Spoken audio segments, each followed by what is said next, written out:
This passage is about machine learning, artificial intelligence, and its effects on the political system. The author says that AI is going to have an impact on political systems, democracies, and autocratic political systems, and he talks about how. All right, let's quickly go through the passage before we look at the questions. Machine learning may increase polarization. What will it do? It is going to increase polarization, division, re engineering the online world to promote political division. It will certainly increase disinformation in the future, generating convincing fake speech at scale.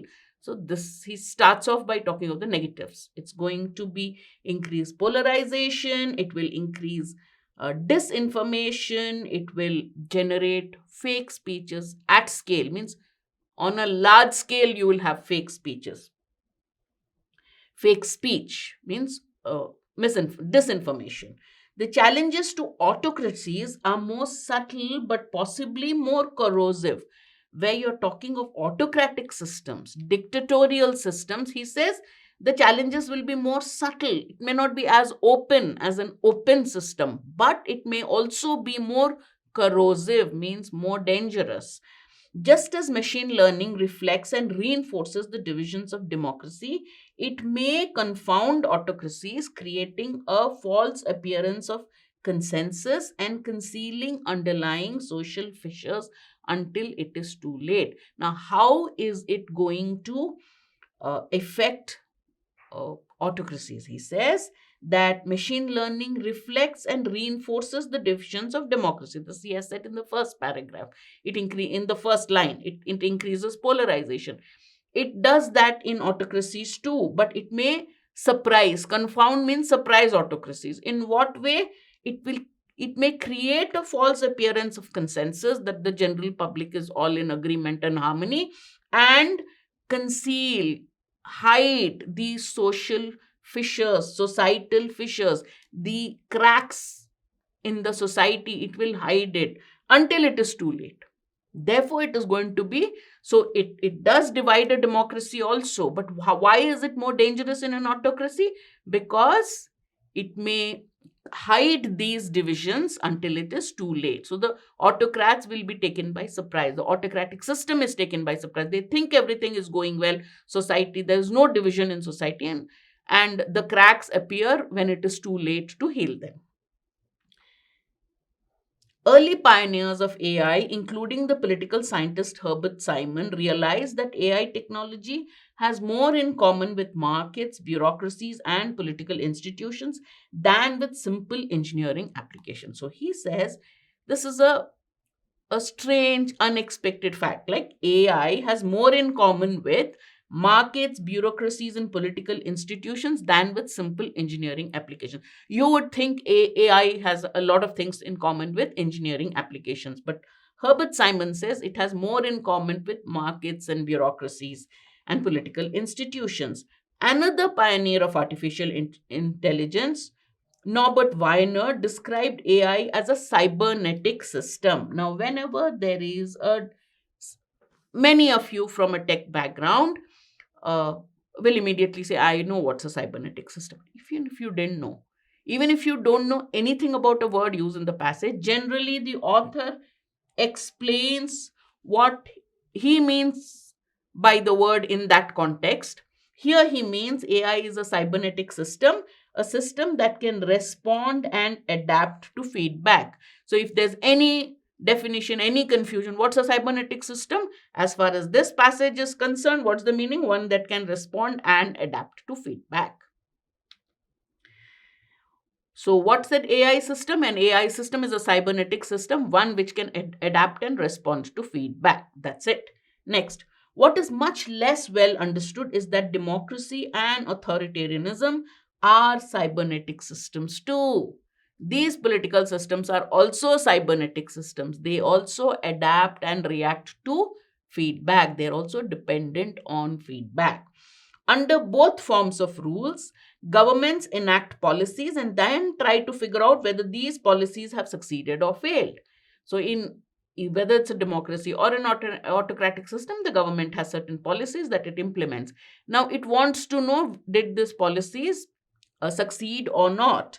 In democracies, votes and voices provide powerful feedback about whether a given approach is really working.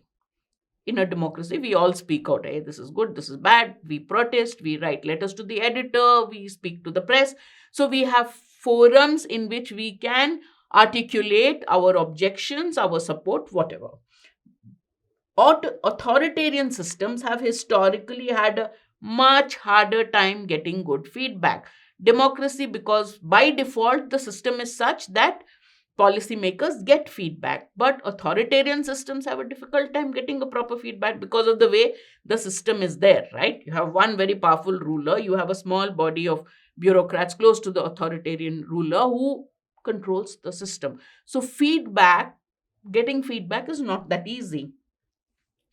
Before the information age, they relied not just on domestic intelligence, but also on petitions and clandestine opinion surveys to try to figure out what their citizens believed. So, before the information age, AI, machine learning, and all this, how did autocrats get feedback about their policies? This is the way. They relied on domestic intelligence. So, they had spies going in the society to find out what's happening. Domestic intelligence. The other one is petitions. And the third one is clandestine, secret opinion surveys. Clandestine opinion surveys to find out the citizen's opinion on any issue. Now, machine learning is disrupting traditional forms of democratic feedback. Traditional forms of democratic feedback is voices and votes. You're not happy with somebody, you speak out. You're not happy with somebody, you don't vote him to power. But this traditional forms of democratic feedback is being disrupted by machine learning. Why? New technologies facilitate disinformation and worsen existing biases, taking prejudice hidden in data and confidently transforming it into incorrect assertions. So they are responsible for the spread of disinformation. They are facilitating disinformation. They're making it easy for the spread of disinformation, and they are worsening existing biases. You have certain biases, certain strong opinions against somebody, certain irrational opinions against somebody, judgments against somebody. These are being worsened. Why? How? Taking prejudice hidden in data. So you have data, you've collected data, that data itself has prejudice built into it, and confidently transforming it into incorrect assertions. Oh, the data says this, therefore it must be this.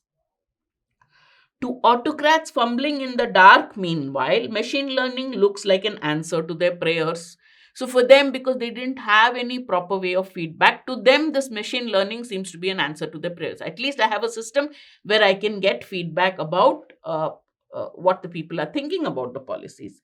Such technology can tell rulers whether the subjects like what they are doing without the hassle of surveys or political risks of open debates and elections. This is what a democracy does. For an authoritarian regime, it can now get its feedback without bothering to go through these processes, surveys or elections or whatever.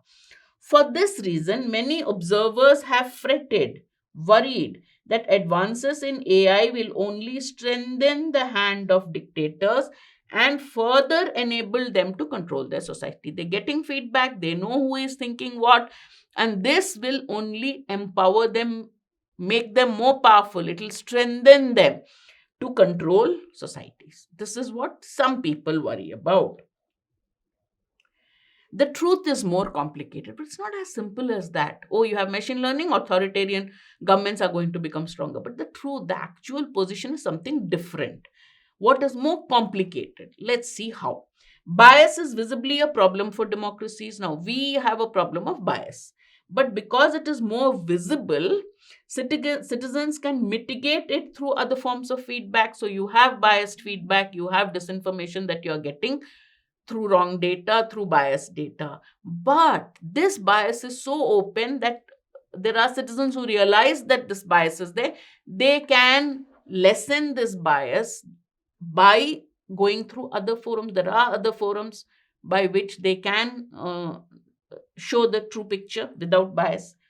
When, for example, and he's given a good example, When, for example, a racial group sees that hiring algorithms are based against them, they can protest, seek redress with some chance of success. They'll say, look, this algorithm is not right. They can protest, they can find a solution with some success. Authoritarian countries are probably at least as prone to bias as democracies are, perhaps more so. Much of this bias is likely to be invisible, especially to the decision makers at the top. Now, because of the way the system is, they also have the same bias. They also have, if they are relying on IT and AI, they also have the same bias, right? But in a democracy, the citizens can speak out, then can seek alternate ways to protest, to show their protest. In authoritarian system, this bias is likely to be invisible, especially to the decision maker. You may suffer it and you may realize there's a bias, but for the decision maker at the top, he can't see it. It's subtle. That makes it far more difficult to correct, even if the leaders can see that something needs correcting. They know something needs correcting, but because the bias is invisible, because the decision makers at the top cannot know what is the situation, uh, this becomes very difficult. Even if they know something is wrong, they cannot correct it. It makes it more difficult to correct. Contrary to conventional wisdom, AI can seriously undermine autocratic regimes by reinforcing their own ideologies and fantasies at the expense of a finer understanding of the real world. Now, in the second paragraph or so, he said how some people worry that AI and the information age can actually empower and strengthen an autocratic system and lead to more control of societies. That is conventional wisdom. He says, contrary to conventional wisdom, AI can seriously undermine, it can seriously weaken autocratic regimes. And how is it going to do that? It's going to reinforce their own ideologies and fantasies, but at the expense of what is happening in the real world. So you are here, you're reinforcing your own ideologies, your own theories, but you do not understand what's happening in the real world. Democratic countries may discover that when it comes to AI, the key challenge of the 21st century is not winning the battle for technological dominance. Who is technologically superior and dominant in society? That is not going to be a problem for democracies, at least not so much as the next line. Instead, they will have to contend with authoritarian countries that find themselves in the throes of an AI fueled spiral of delusion. The problem they're going to face is not that they is not a competition for technological domination. That may be there, but the bigger problem is they have to deal with these autocracies. And what is the problem with these autocracies? The autocracies have been fueled by delusion. And what is the delusion? A wrong idea of what they are, a delusion, a false idea of what they are. And from where does it get it? The AI, with all its biases, everything will give them an idea, will give them a delusion, and democracies will find that more difficult to deal with. You have an aristocrat, you have an authoritarian system where the leader thinks, I'm the greatest, people love me, so he has certain delusions, wrong impressions about what it is. My country is the greatest, the people like it, people support this war that I'm conducting against somebody, whatever. And democracies will have a hard time dealing with that. That man has no connection with what is happening in the real world. And that is, according to the author, that is going to be the greatest challenge for a democracy to deal with. Not technological dominance, but that. The author of the passage is least likely to support which of the following statements? Least likely to support. That means he is either going to go against one of the statements, or one of the options is going to go against the main points mentioned by the author. So that will be the one that he is least likely to support. The others, the other options would be the ones that align with some of the views he has expressed in the passage. Authoritarian regimes need AI technologies more than democracies. AI technologies are capable of generating fake news at a large scale. Democracies are well insulated against the surge of disinformation generated by AI. AI will not alter the current rivalries between nations so much as the rivals themselves. Let's go back to the passage. Authoritarian regimes need AI technologies more than democracies. Here he says that democracies can deal with feedback. They have mechanisms for feedback. The all the AI has done is it has transformed the traditional forms of democratic feedback.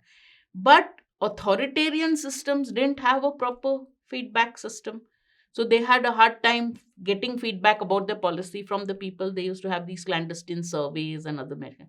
So what has AI done? AI is like an answer to their prayers. So from this we can infer that authoritarian systems need uh, AI more than technologies more than democracies. Okay, we know that the author has mentioned that AI kept one of the right in the first paragraph. He says that they generate fake news at a large scale. So B is correct. Democracies are well insulated against a surge of disinformation generated by AI. That is not true. He says both systems are equally vulnerable to disinformation. Correct. The only difference is if there's disinformation, if there's bias, at least the citizens in a democracy can protest against it. But in an authoritarian system, that doesn't happen. Therefore, C is definitely our answer.